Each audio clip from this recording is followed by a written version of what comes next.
Hi guys, today we're going to be looking at, well actually we're just going to be reviewing right triangle trigonometry that you guys did in geometry last year, plus we've had these on our skills quizzes this year.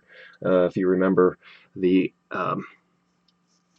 acronym here, SOH-CAH-TOA, to help us remember the sine ratio, the cosine ratio, and the tangent ratio. So we'll talk about those real fast just to remind you. So here's our sine equation, sine of theta. That theta, remember, is a symbol that a lot of times represents an angle, and there's that angle right there in between these two segments.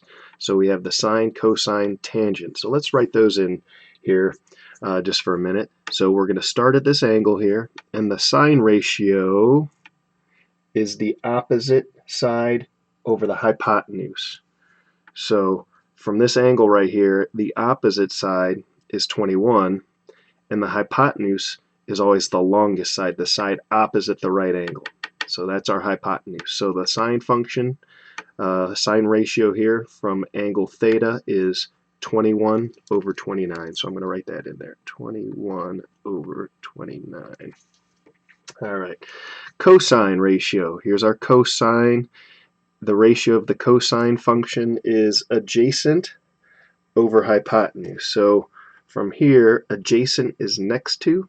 It's not this one because that's our hypotenuse. I know it's next to it, but adjacent leg is 20 and our hypotenuse is 29. So we're going to write those in there. And then again, from this angle, tangent function, tangent is opposite side over adjacent side. So from here, opposite, adjacent.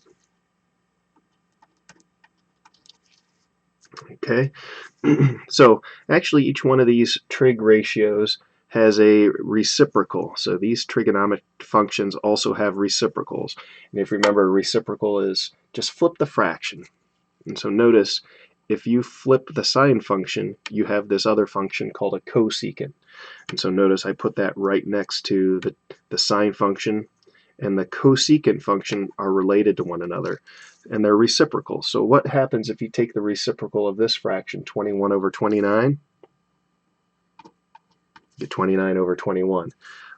Cosine, here's our reciprocal. If you flip the cosine function, you have this other function called a secant.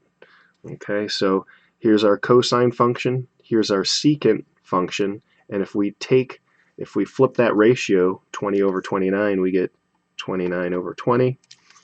And our cotangent is the reciprocal of the tangent. So if you flip the tangent function, you get what's called a cotangent function. So if we take the reciprocal of this tangent function, we get 20 over 21. Okay, so you guys are going to be practicing the rest of them. Just a little heads up about what's happening here. So you have to pay attention to where the angle is. So down here, here's the angle, so the opposite side is going to be over here. Look on this one.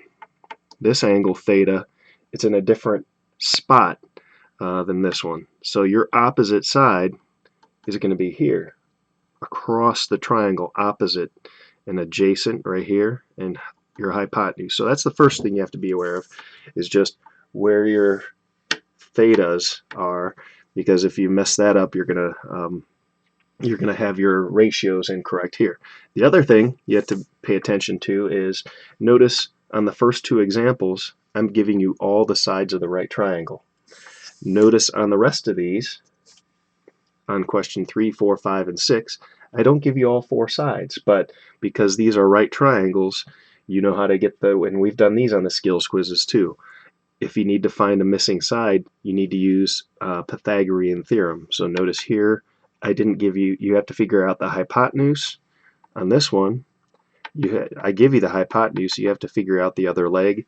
And here's a couple more challenging ones because you have to square these values with radical expressions. Okay guys, so this is your practice for today. Stop in the Google Meet during my office hours if you have any questions. Good luck.